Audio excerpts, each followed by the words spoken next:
Hai, lihat pertanyaan yang di atas ini, hipnosis itu bisa menyembuhkan sakit apa saja. Jadi ada rekan saya yang luar biasa yang menanyakan soal penyakit apa saja yang bisa disembuhkan dengan hipnosis. Jadi kalau kita bertanya ya, hipnosis atau hipnoterapi itu adalah pengobatan atau terapi dengan menggunakan basic hipnosis.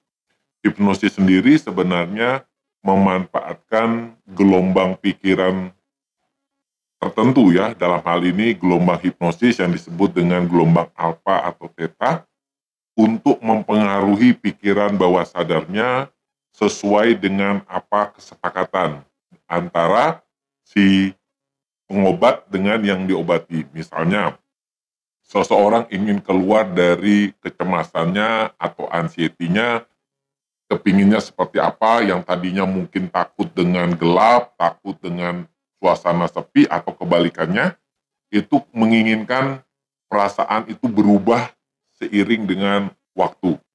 Nah, teman-teman, sebenarnya banyak rekan saya yang kurang mengerti hipnosis itu cara ngobatinya bagaimana, penyakit apa saja yang bisa disembuhkan dengan hipnosis.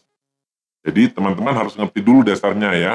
Jadi pikiran manusia itu ada dua, pikiran sadar dan bawah sadar. Nah, sasaran daripada hipnoterapi ini adalah bawah sadar.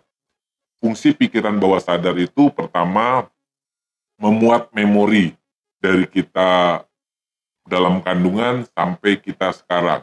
Nah, memori ini kan sering jadi masalah karena orang bisa saja mengalami masa lalu yang buruk.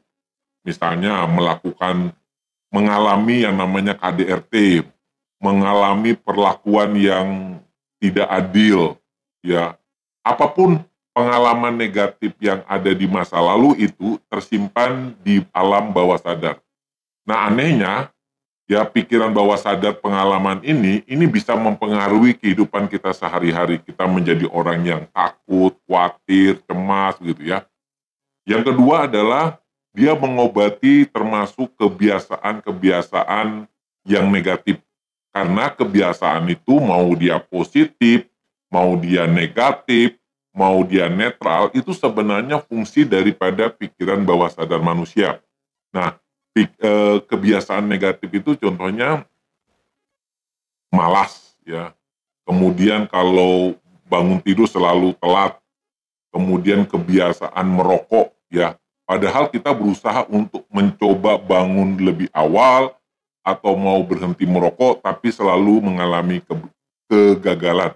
Karena apa? Karena kebiasaan-kebiasaan buruk itu sudah terlanjur di pikiran bawah sadar kita.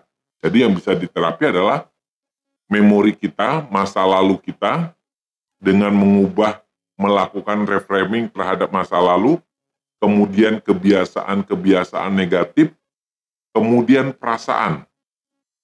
Kayak misalnya kita selalu merasa sedih ya, merasa kurang percaya diri, atau kita mengalami rasa takut terhadap sesuatu.